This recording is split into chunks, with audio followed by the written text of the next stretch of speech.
तेरा कलाम रहेगा कायम पहाड़ जब ना रहे खुदाया, तेरे मुंह की एक बात भी टलेगी ना चाहे कुछ भी हो। तेरी मान दिए है जिंदा सोने से भी कीमती, मेरा दिल ये दे गवाही है ये किताब अजीम।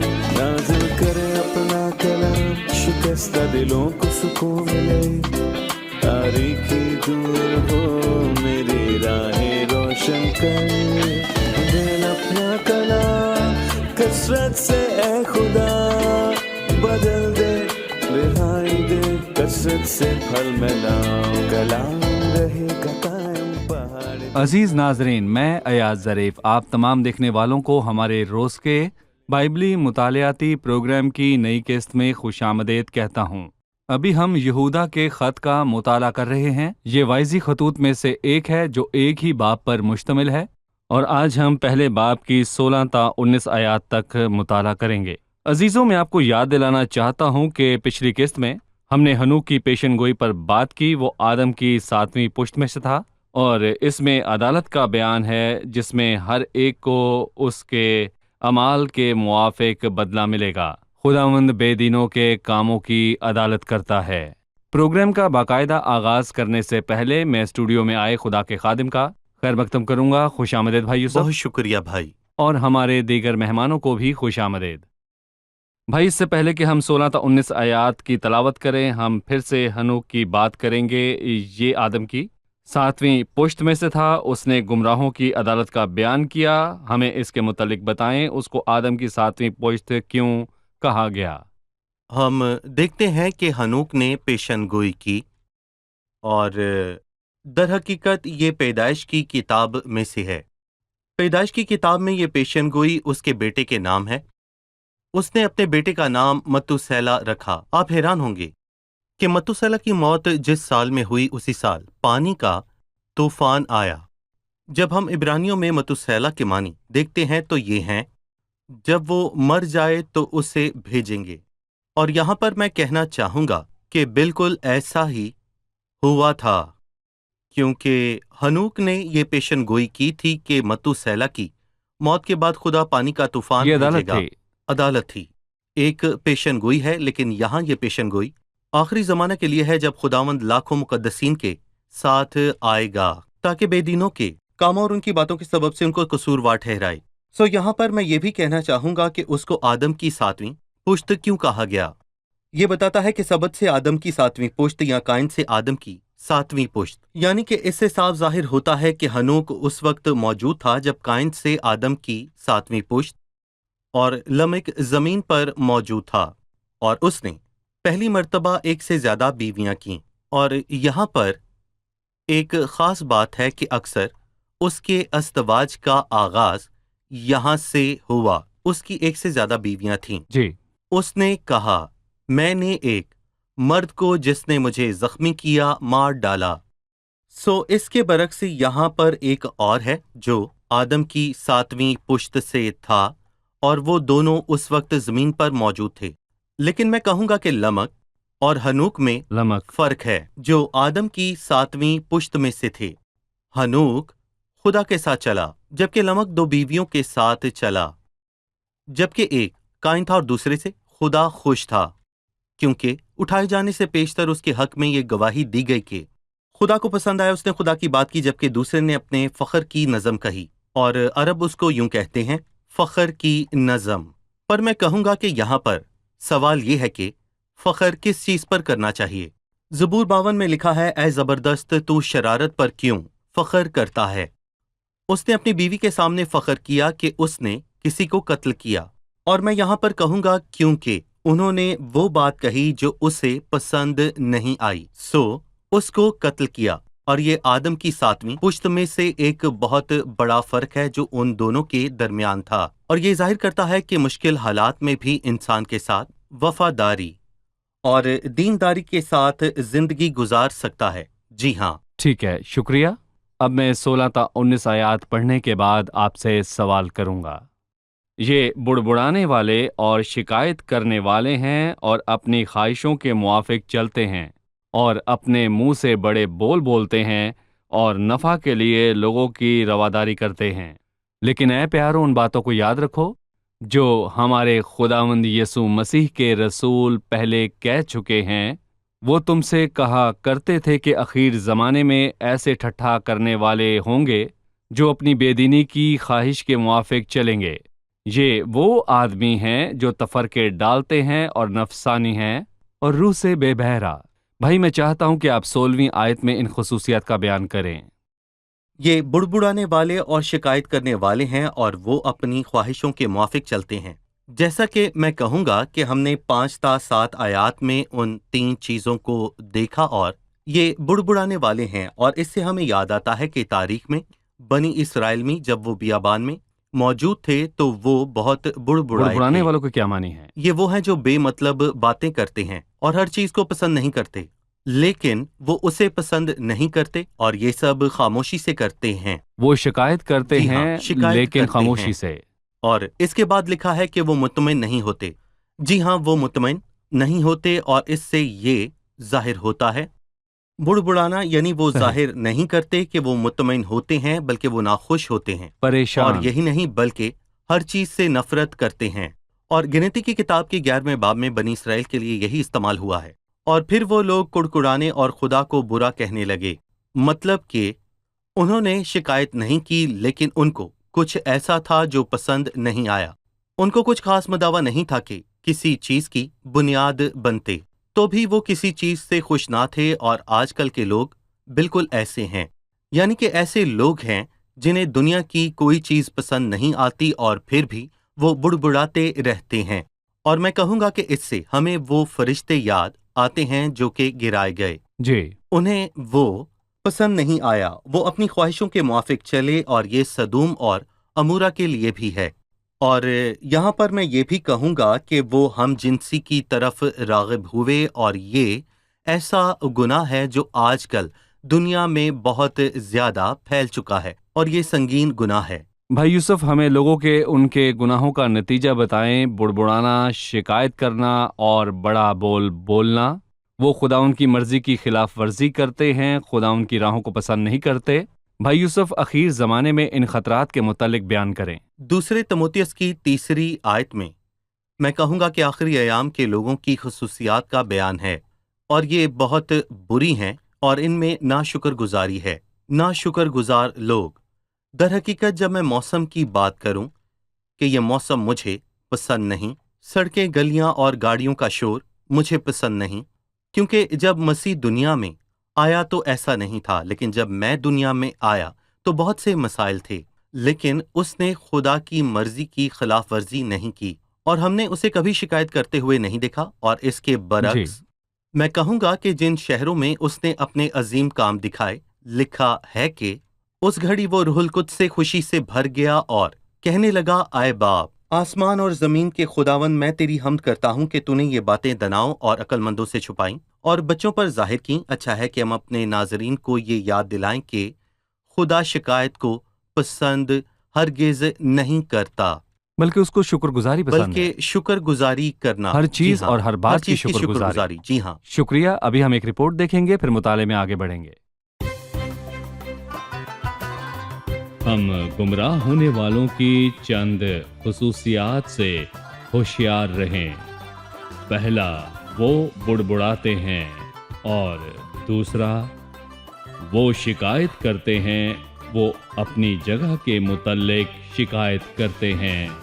और तीसरा, वो अपनी ख्वाहिशों के मुआफिक चलते हैं। चौथा, अपने मुंह से बड़ा बोल बोलते हैं, यानी वो गरूर करते हैं, नफ़ा के लिए बोलते हैं, जबकि उनके अल्फाज बेमानी हैं।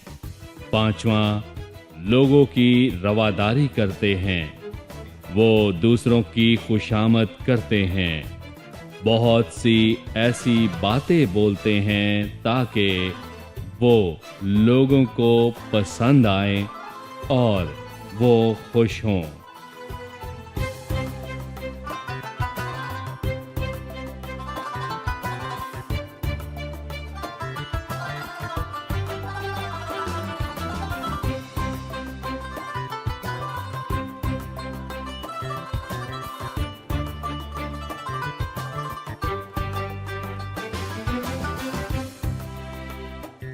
16वीं आयत है, और अपने मुंह से बड़ा बोल बोलते हैं। क्या इससे मुराद वो बड़ी बड़ी चीज़ों की बात करते हैं? इसके क्या मायने हैं?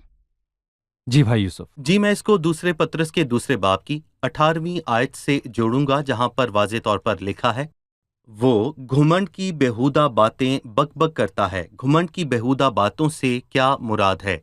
यानी उनकी बातें अच्छी लगती हैं, लेकिन उनकी सारी बातें बातिल हैं। बेवजह। जी हाँ, और जैसे कि किसी ने क्या खूब कहा है कि ये अच्छे खरोट की मानिंद है जो कि शोर नहीं करता पर अंदर से खाली है। यानी कि जब वो बात करें तो अच्छी महसूस होती हैं, लेकिन जब आप उनके मानी जाने तो वो खाली। बेमानी होती सही। हैं। दर हकीकत वो अपने हवाले से ये बातें करते हैं और बड़े बड़े कामों का बयान करते हैं। अजीम काम, अजीम और शानदार काम, वो खुदा के अजीम कामों का बयान नहीं करते। यानी बेमतलब। हम सही। इनको बेमतलब बातें कहते हैं। ये जाहिर है कि ये गुमराह लोग झूठे उस्ताद हैं। वो अपनी तरफ तवज्जो मरकूज करते हैं, और जब वो पुलपट पर जाते हैं तो वो अपने ही कामों का बयान करते हैं। हमने बताया कि वो ऐसे बादल हैं जो सूरज को छुपा लेते हैं। वो मसीह का जिक्र नहीं करते। और हमारे वाहिद मालिक और खुदाम यीशु मसीह का इनकार करते हैं, और वो यीशु मसीह को उस मंजर से निकाल देते हैं और उसकी जगह खुद ले लेते हैं। भाई यूसुफ, उनके लिए लिखा है, नफा के लिए लोगों की रवादारी करते हैं। मुझे इस पर अपनी राय दीजिए। यहूदा ने हमें उनके मुतल्लिक बताया। उसके भाई याकूब ने कहा, ऐ मेरे भाइयों, हमारे खुदावंद जुल जलाल यीशु मसीह का ईमान तुम खुदा में उनका ईमान तरफदारी के तरफदारी के साथ साथ ना ना हो। क्योंकि अगर हमारा ईमान तरफदारी के साथ हो तो ये अच्छी बात नहीं है। क्योंकि हम जिस खुदा के जलाल पर ईमान रखते हैं, उसके जलाल के सामने इंसान की सब चीजें कुछ मानी नहीं रखती। भाई यूसुफ, वो नफा के लिए रवादारी करते हैं, गरीबों पर जुल्म करना, और अपने साथ लोगों को मिलाते हैं कि जैसा उनको बलाम ने नफा कहा हो। कि उसका मालिक पैसा था। सही। भाई यूसुफ, 17वीं आयत में लिखा है, लेकिन ऐ प्यारो, इन बातों को याद रखो। इनकी बात करने से पहले और वो बातें याद दिलाने से पहले जो रसूल ने कही, हमें दीनदारों और गुमराह होने वालों के दरमियान फर्क के मुतल्लिक बताएं। ये उस वक्त की वफादारी को जाहिर करता है जिसमें हम रहते हैं, और ये इनफरादी वफादारी की बात है। और पहले और दूसरे तिमोथियुस के खत को पढ़ें तो यहाँ 4 मरतबा लिखा है मगर उन बातों पर। एक मरतबा दूसरे खत में ये लिखा है कि मगर उन बातों पर। गुमराही और शरारत के आम में लिखा है, लेकिन दानियल ने अपने दिल में ये इरादा किया कि अपने आप को शाही खुराक से नापाक ना करे, इसलिए कि मेरे बंदा कालिब की कुछ और ही तबीयत थी। फिर गुमराही के आयाम हैं, जब वो फैलें तो दीनदार लोग अलग हो जाते हैं, और बाइबल की जुबान में कहें तो बनी इसराइल महज मछली खा सकते थे जिनके पर और छिलके होते हैं। पर और छिलके हों ताकि ये पानी के बहाव का मुकाबला कर सकें, जबकि मुर्दा मछली पानी के साथ बह जाती है, पर जिंदा मछली अपने पर और छिलके की बदौलत पानी के बहाव का मुकाबला करती है। इन खतूत में ये अल्फाज बहुत मर्तबा आए, मगर तू इन बातों पर ये अल्फाज इस्तेमाल हुए ताकि ईमानदार बाकियों से मुख्तलिफ हों। जैसे कि लिखा है, लेकिन ऐ प्यारो, इन बातों को याद रखो जो हमारे खुदावंद यीशु मसीह के रसूल पहले कह चुके हैं। ये याद दहानी के लिए है, ताकि उनको याद रहे कि जी। रसूलों ने क्या कहा। इस आयत के मुतालिक भाई हमें बताइए।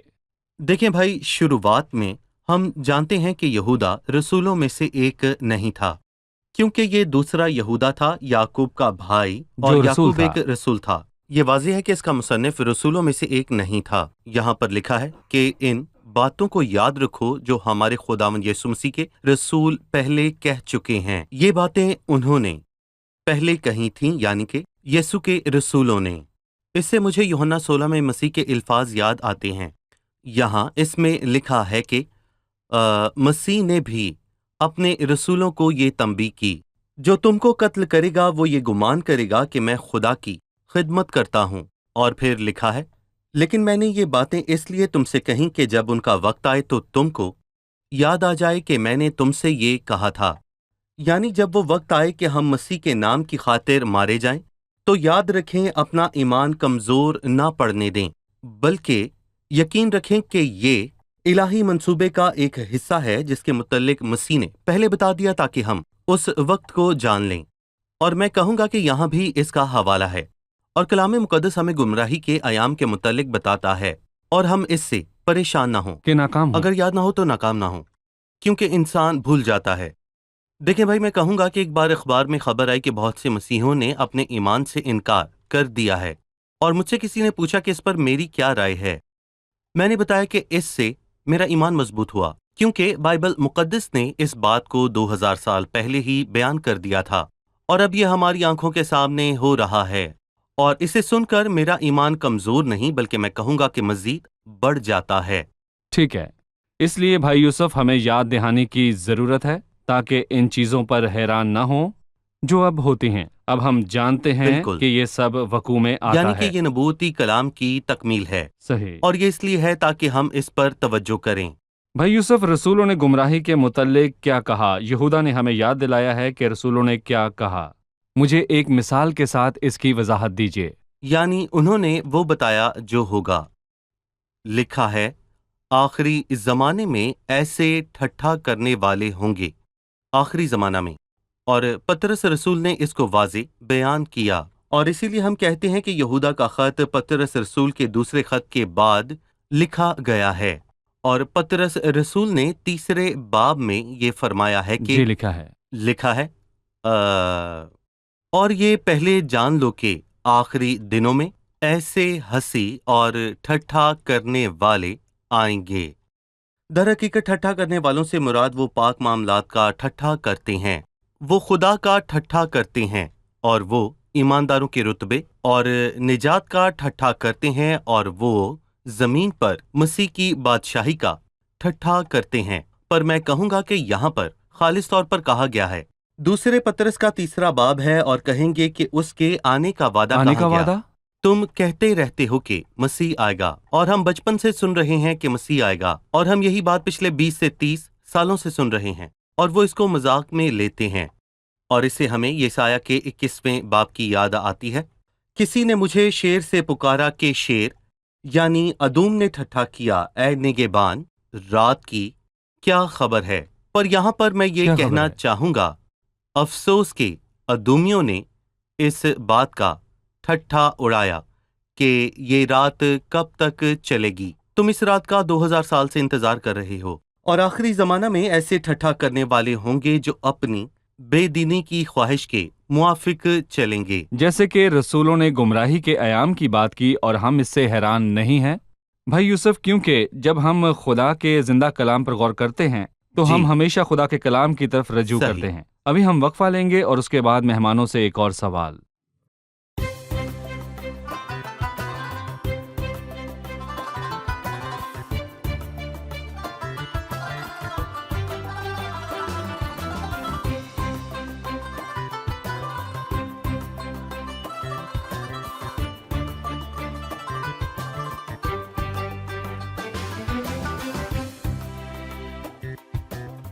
انیسویں آیت میں لکھا ہے، یہ وہ آدمی ہیں جو تفرقے ڈالتے ہیں اور نفسانی ہیں اور روح سے بہرا ہیں، اور نفسانی ہیں اور روح سے بہرا ہیں۔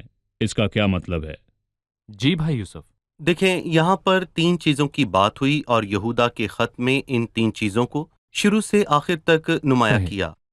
یہاں پر 3 چیزوں کا بیان ہے، اور اس پورے خط میں ہم 3 چیزوں کو جی، واضح طور پر رحم۔ دیکھتے ہیں، جیسے رحم، یعنی کہ مثبت اور منفی چیزوں کا بیان ہے، اور میں کہوں گا کہ یہاں پر ان گمراہ ہونے والے لوگوں کی خصوصیات کا بیان ہے، اور وہ جنہوں نے خود کو الگ کیا، اور یہاں پر دوسری چیز نفسانی ہے، روح سے بے بہرا جو خود کو الگ رکھتے ہیں، اور وہ جماعت کے ساتھ سلامتی سے نہیں رہتے اور خود کو اعلیٰ سمجھتے ہیں۔ انہوں نے خود کو دوسروں سے اور الگ میں کیا۔ یہ بھی کہوں گا کہ وہ اپنے آپ کو ایک الگ مقام پر سمجھتے ہیں، اور وہ یہ سمجھتے ہیں کہ ہم دوسرے لوگوں کی طرح بالکل نہیں ہیں، یہ ان کی ایک خصوصیت ہے، اور پھر ان کو دنیاوی لوگ کہا گیا ہے۔ یہاں پر دنیاوی لوگوں سے کیا مراد ہے؟ روح وہ رہنمائی اپنی کرتا خواہشوں ہے۔ کے موافق چلتے ہیں، اور آپ سب یہ جانتے ہیں کہ انسان میں روح، روح، بدن جان اور بدن جان ہے، پہلے تھسلنیکیوں میں اس کی بہت اچھی ترتیب ہے کہ محفوظ رہیں، تمہاری روح اور جان اور بدن محفوظ رہیں۔ روح سے شروع کیا۔ یعنی روح اہم ہے کیونکہ یہ خدا سے رابطہ کرتی ہے۔ وہ خدا کی خواہش نہیں رکھتے اور وہ پادری بھی ہو سکتے ہیں، لیکن کیا کسی پادری کے لیے ضروری ہے کہ وہ خدا کو جانتا ہو؟ نہیں، وہ خدا کو نہیں جاننا چاہتے۔ نہیں، وہ اپنی خواہشوں کے موافق چلتے ہیں، اپنی جان کے مطابق چلتے ہیں، اور کہا جاتا ہے کہ گرائے جانے کے وقت وہ بھونچال آیا، کیونکہ روح کا مقام سب سے اونچا ہے۔ روح جان کے بعد ہے اور آخری چیز بدن ہے۔ ایک بھونچال کے بعد جان بدن روح سے پہلے ہو، اور روح کی اہمیت ختم ہوئی۔ تب ان کی روح بھی اگر یہ مردہ ہوئی۔ ہوتی تو ان کے اور خدا کے درمیان کوئی رابطہ نہیں ہو سکتا، وہ اس کو نہیں چاہتے، اور یہی دنیاوی لوگوں کے معنی ہے کہ روح سے بے بہرا، اور یہاں اس سے مراد انسانی روح نہیں، کیونکہ انسان کی روح موت کے وقت اس سے جدا ہو جاتی ہے، لیکن ان کے پاس روح القدس نہیں ہے، اور رومیوں کے 8ویں باب میں لکھا ہے کہ جس میں مسیح کا روح نہیں وہ جس اس میں کا مسیح کا روح نہیں۔ اور اسی لیے یہ شخص مسیح کا نہیں، وہ مسیحی نہیں، وہ مسیحی اقرار کے دائرہ کار میں ہے اور مسیح کا اقرار کرتا ہے۔ وہ کچھ بھی دعویٰ کر سکتے ہیں، اور ہر ایک دن خدا ان سے کہے گا، اے بدکارو میرے پاس سے چلے جاؤ۔ ٹھیک ہے، ہم نے ان کی بات کی جو خود کو الگ رکھتے ہیں، عام لوگوں سے الگ طور پر رہتے ہیں۔ وہ خود کو ایک رتبے پر سمجھتے ہیں۔ کلیسیا میں 2 گروہ ہیں، عام لوگ اور یہ لوگ۔ میں ان پر زیادہ غرور کروں گا جو نفسانی ہیں، مطلب یہ کہ ان کا نفس ان پر قابو رکھتا ہے۔ اپنی جان پر تکیہ کرنا بہت مشکل ہے، کیونکہ ہم کلیسیا کے دائرہ کار کے اندر کی بات کر رہے ہیں، لہٰذا ہماری جان جو ہے ہم پر قابض ہے، اس لیے ہم اپنی جان کے دکھ اور سکھ کی بنیاد پر صحیح۔ اداس ہوتے ہیں یا خوش۔ ہم نفسانی حالت کی بنیاد پر رہنمائی کرتے ہیں۔ اس کے متعلق آپ کی کیا رائے ہے؟ دیکھیں بھائی، میں کہوں گا کہ ہم روح اور سچائی سے خدا کی عبادت کرتے ہیں، اور مسیح نے سامری عورت سے بھی یہ کہا، اس کے پرستار روح اور سچائی سے اس کی پرستش کرتے ہیں۔ جی روح سے، اور یہاں ہم ذرا ٹھہرتے ہیں، اور روح سے پرستش کرنے کے کیا معنی ہیں؟ ہم اس کو 3 طرح سے بیان کر سکتے ہیں۔ انہوں نے انسانی روح کی بات کی، اور روح پرستش میں رہنمائی نہیں کرتی، کیونکہ روح مردہ ہو تو بھی نفس زندہ ہوتا ہے۔ صحیح۔ دیکھیں، کوئی عبادت میں بیٹھ کر اونچے اونچے گیت سن سکتا ہے، اور وہ اس پرستش کے دوران بہت خوش ہو سکتا اور ہے۔ وہ دوسروں کے ساتھ مل کر گیت گائے، لیکن ہم اس کو عبادت نہیں کہہ سکتے، اور میں کہوں گا کہ یہ عبادت ہرگز نہیں ہے، بالکل نہیں۔ اور کچھ کا کہنا یہ ہے کہ روح سے مراد نئی فطرت ہے، اور مسیح نے پچھلے باب میں کہا کہ جو روح سے پیدا ہوا ہے روح ہے، اور یہ نئی فطرت ہے۔ دیکھیں، نئی فطرت ہے، بدن نہیں، اور پرانی فطرت عبادت کرتی ہے۔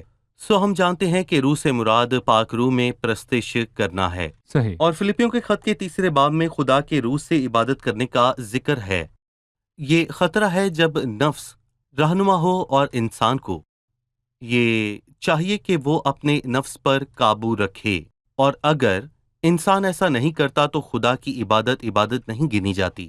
اور ہم پرانے عہد نامے میں آموز کی کتاب کے 5ویں باب میں اس کے بارے میں پڑھتے ہیں، تو اپنے سرور کا شور میرے حضور سے دور کر، کیونکہ میں تیرے رباب کی آواز نہ سنوں گا۔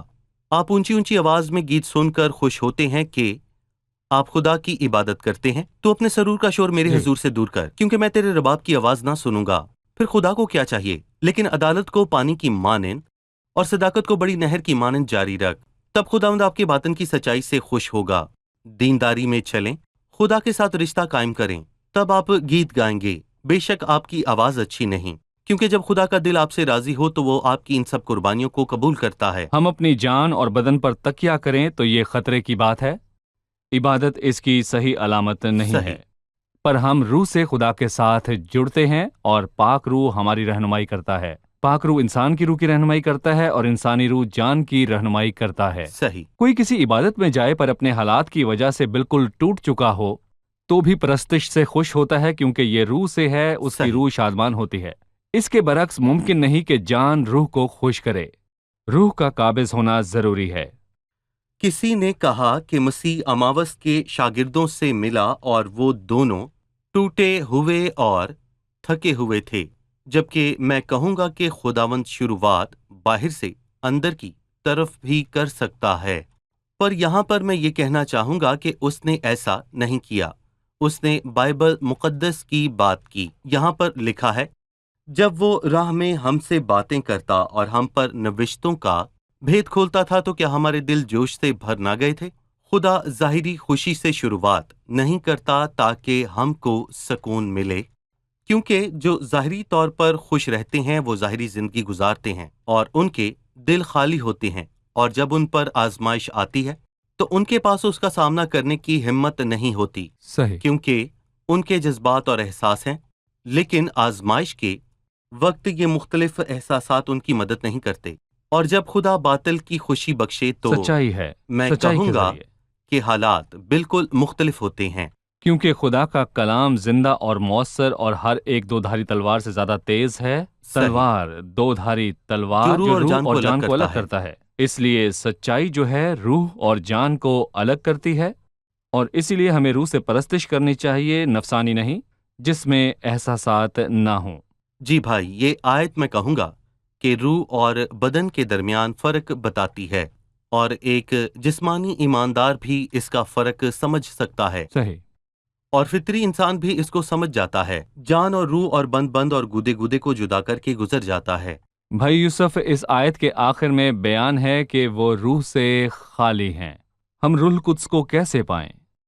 یقیناً یہ موجودہ زمانے میں خدا کا عظیم ترین تحفہ ہے، اور جب ہم متی اور لوکا کی انجیل کا موازنہ کریں تو مسیح نے کہا، تو تمہارا باپ جو آسمان پر ہے اپنے مانگنے والوں کو اچھی چیزیں کیوں نہ دے گا؟ لوکا کی انجیل میں لکھا ہے کہ آسمانی باپ اپنے مانگنے والوں کو روح القدس کیوں نہ دے گا، کیونکہ یہ سب سے عظیم برکتوں پاک میں روح۔ سے ایک ہے، اور باپ نے اپنے بیٹے کو بھیجا۔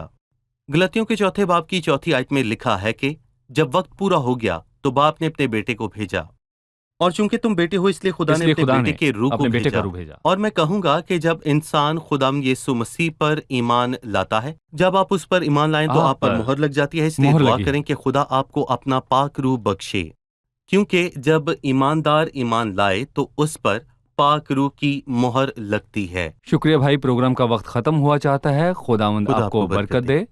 آپ سب کا بھی بہت شکریہ۔ عزیز ناظرین، میں 17ویں آیت کے ساتھ قسط کا اختتام کرنا چاہوں گا۔ لیکن اے پیارو، ان باتوں کو یاد رکھو جو ہمارے خداوند یسوع مسیح کے رسول پہلے کہہ چکے ہیں۔ لہٰذا ہمیں ہمیشہ یاد رکھنا ہوگا کہ خدا کے کلام میں کیا لکھا ہے۔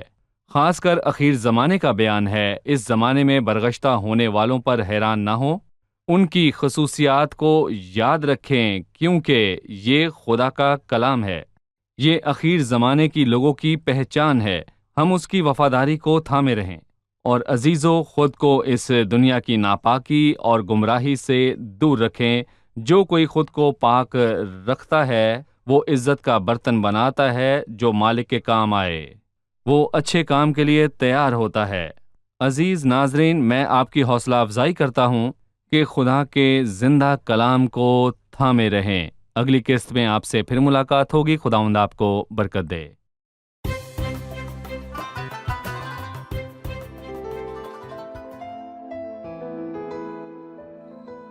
تیرا کلام رہے گا قائم، پہاڑ جب نہ رہے خدایا، تیرے منہ کی ایک بات بھی ٹلے گی نہ، چاہے کچھ بھی ہو۔ تیری مان دیے ہے زندہ، سونے سے بھی قیمتی، میرا دل یہ دے گواہی ہے، یہ کتاب عظیم۔ نازل کرے اپنا کلام، شکستہ دلوں کو سکون ملے، تاریکی دور ہو میری راہیں روشن کر، دل اپنا کلام کثرت سے اے خدا بدل دے، رہائی دے کثرت سے پھل ملاؤ۔ کلام رہے گا قائم، پہاڑ جب نہ رہے خدایا، تیرے منہ کی ایک بات بھی ٹلے گی نہ، چاہے کچھ بھی ہو۔